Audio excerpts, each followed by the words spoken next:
Om Sai Namo Namaha. Shri Sai Namo Namaha. Jaya Jaya Sai Namo Namaha. Sadguru Sai Namo Namaha. Chapter 11. Sai as Sagun Brahma, Dr. Pandit's worship, Haji Siddhik Phalke, and control over the elements. Let us now in this chapter describe the manifested or Sagun Brahma Sai as to how he was worshipped and how he controlled the elements. Sai as Sagun Brahma. There are two aspects of God or Brahma. One, the unmanifested, Nirgun, and two, the manifested or Sagun. The Nirgun is formless, while the Sagun is with form, though both denote the same Brahma. Some prefer to worship the former, some the latter. As stated in the Gita, in chapter 13, the worship of the latter is easy and preferable. As man has got a form consisting of body, senses, etc., it is natural and easy for him to worship the God with form. Our love and devotion do not develop unless we worship Sagun Brahma for a certain period of time, and as we advance, it leads us to the worship or meditation of Nirgun Brahma. So, let us start with Sagun worship. Image, altar, fire, light, sun, water, Brahma are the 7 objects of worship. But Sadguru is better than all these. Let us on this occasion bring to our mind the form of Sai, who was non-attachment incarnate and who was the resting place for his devotees. Our faith in his words is the asan, and our sankalpa or determination to accomplish the puja is the abandonment of all our desires. Some say that Sai was a Bhagavad Bhakta or devotee of the Lord. Others say he was a Maha Bhagavat, a great devotee. But to us, he is God incarnate. He was ever forgiving, never irritable, straight, soft, tolerant, and content beyond comparison. Though he looked embodied or as having the form, he was really disembodied, emotionless, unattached, and internally free. The Ganges, on its way to the sea, cools and refreshes the creatures affected with heat, gives life to the crops and trees, and quenches the thirst of many. Similarly, saints or souls like Sai, while they live their own, give solace and comfort to all. Lord Krishna has said that the saint is my soul, my living image.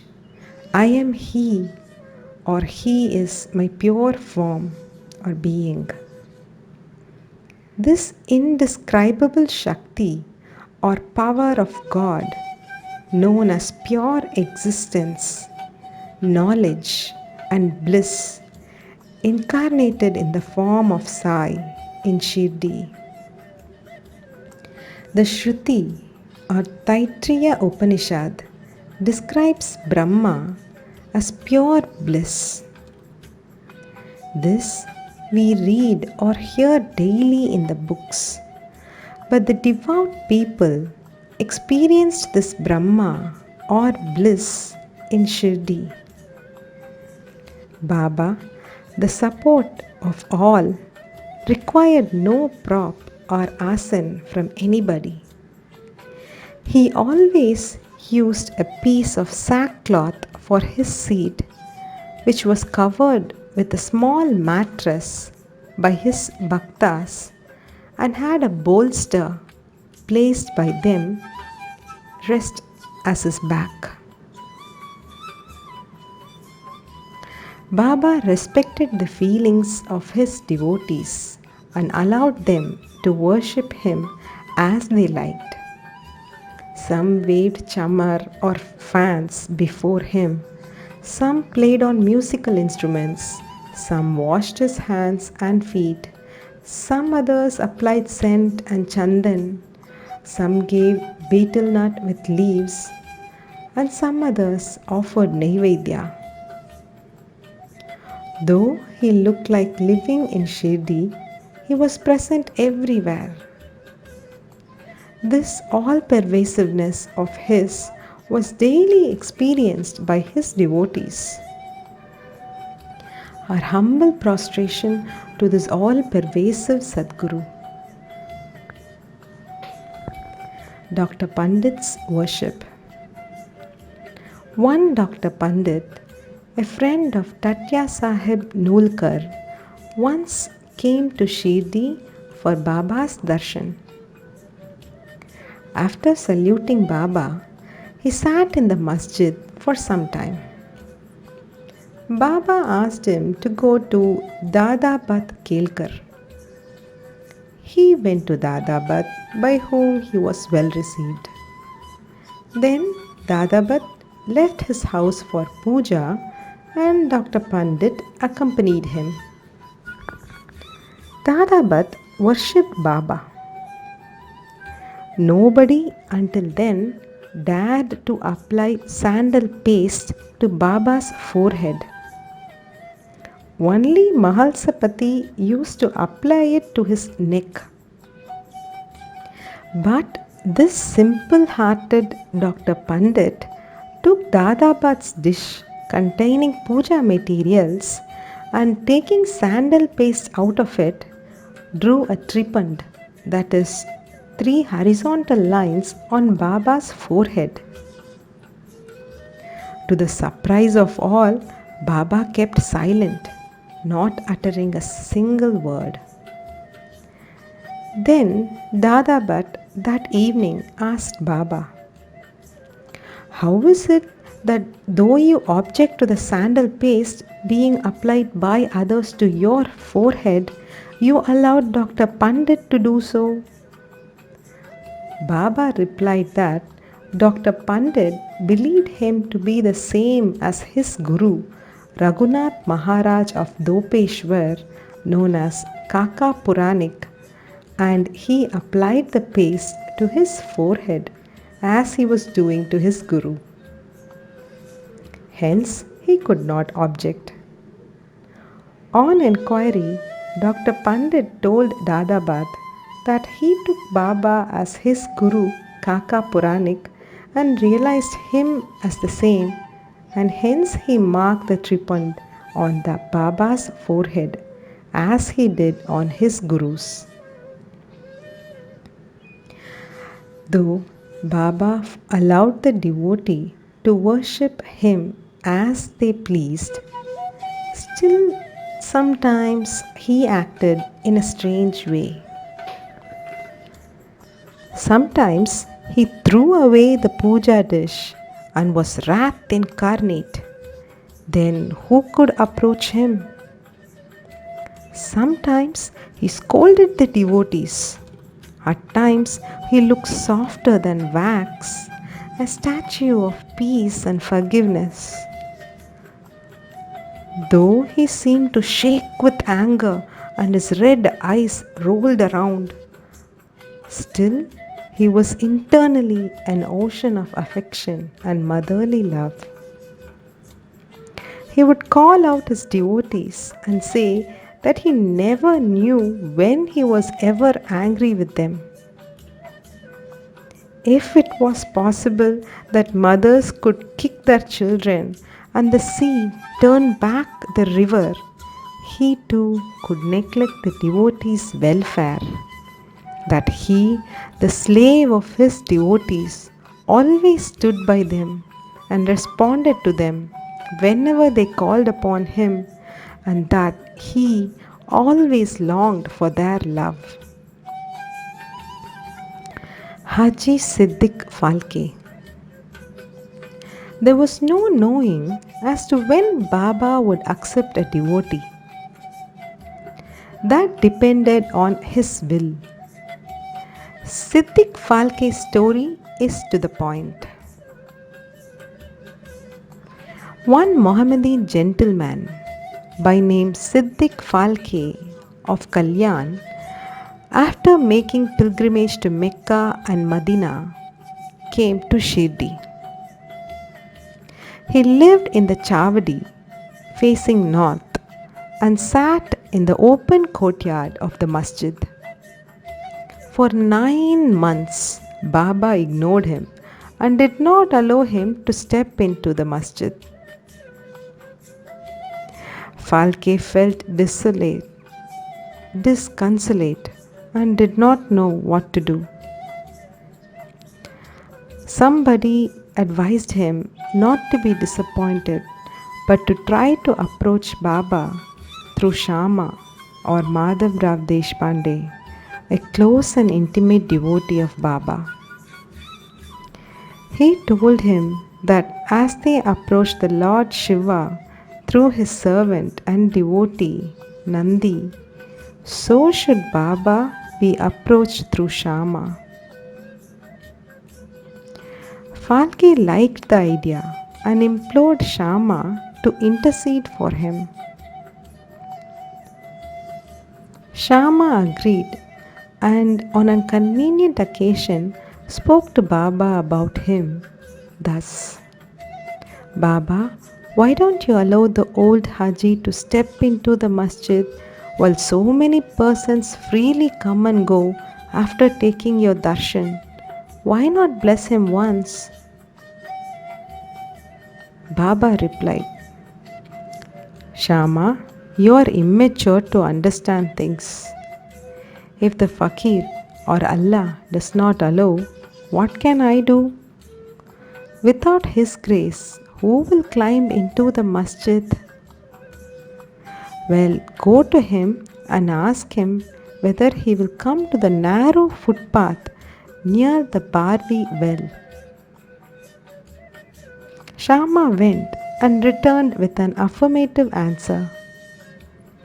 Again Baba said to Shama, ask him whether he is willing to pay me the sum of rupees 40,000 in 4 installments. Shama went and returned with the answer that he was willing to pay even 40 lakhs. Again Baba said to Shama, we are going to cut a goat in the masjid, so ask him whether he would like to have its meat haunch or testicles of the goat. Shama returned with the answer that the Haji would be happy to receive a small crumb from Baba's kolamba or mud pot. Hearing this, Baba got excited and with his hands threw away the earthen jars and kolamba and straightway advanced to the Haji and lifting his kafni up in arms said, why do you brag and boast yourself as an old Haji? Do you read Quran like this? You are proud of your pilgrimage to Mecca, but you do not know me. Being thus scolded, the Haji was confounded. Baba then went back to the masjid purchased a basket of mangoes and sent them to the Haji. Then again Baba went to the Haji and taking out rupees 55 from his pocket, gave them in Haji's hand. Thenceforth, Baba loved the Haji, invited him for meals, and the Haji thereafter came into the masjid whenever he liked. Baba gave him at times some rupees, and thus the Haji was enrolled in Baba's darbar.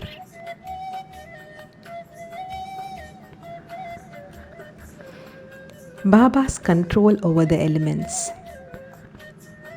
We shall close this chapter after describing two incidents showing Baba's control over the elements. 1. Once at evening time, there was a terrible storm at Shirdi. The sky was overcast with thick black clouds. Winds began to blow with great force. Clouds roared and lightning began to flash, and rains started pouring in torrents. In a short time, the whole place was flooded with water.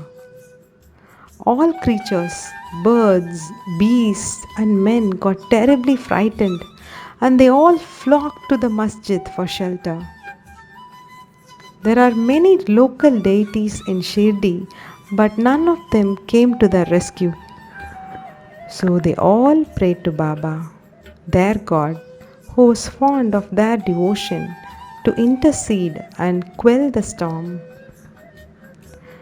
Baba was much moved. He came out and standing at the edge of the masjid, addressed the storm in a loud and thunderous voice. "Stop! Stop your fury and be calm." In a few minutes, the rains subsided, the winds ceased to blow, and the storm came to a stop. Then the moon rose in the sky, and people went back home well pleased. Second, on another occasion at noon, the fire in the Duni began to burn brightly. Its flames were seen to be reaching the rafters above. The people who were sitting in the masjid did not know what to do. They dared not to ask Baba to pour water or do anything to quench the flames. But Baba soon came to realize what was happening. He took up his satka, or short stick, and dashed it against a pillar in front, saying, "Get down, be calm." At each stroke of the satka, the flames began to slow down, and in a few minutes, the Duni became calm and normal. This is our Sai, an incarnation of God. He will bless any man who will prostrate and surrender himself to him. He who will read the stories of this chapter daily with faith and devotion will soon be free from all calamities.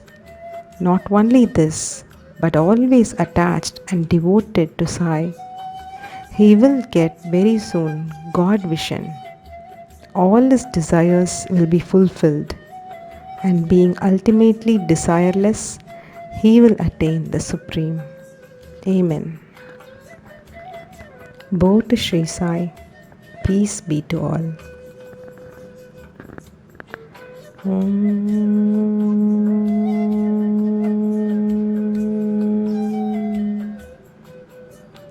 Shri Satchidananda Sadguru Sai Nath Maharaj Ki Jai.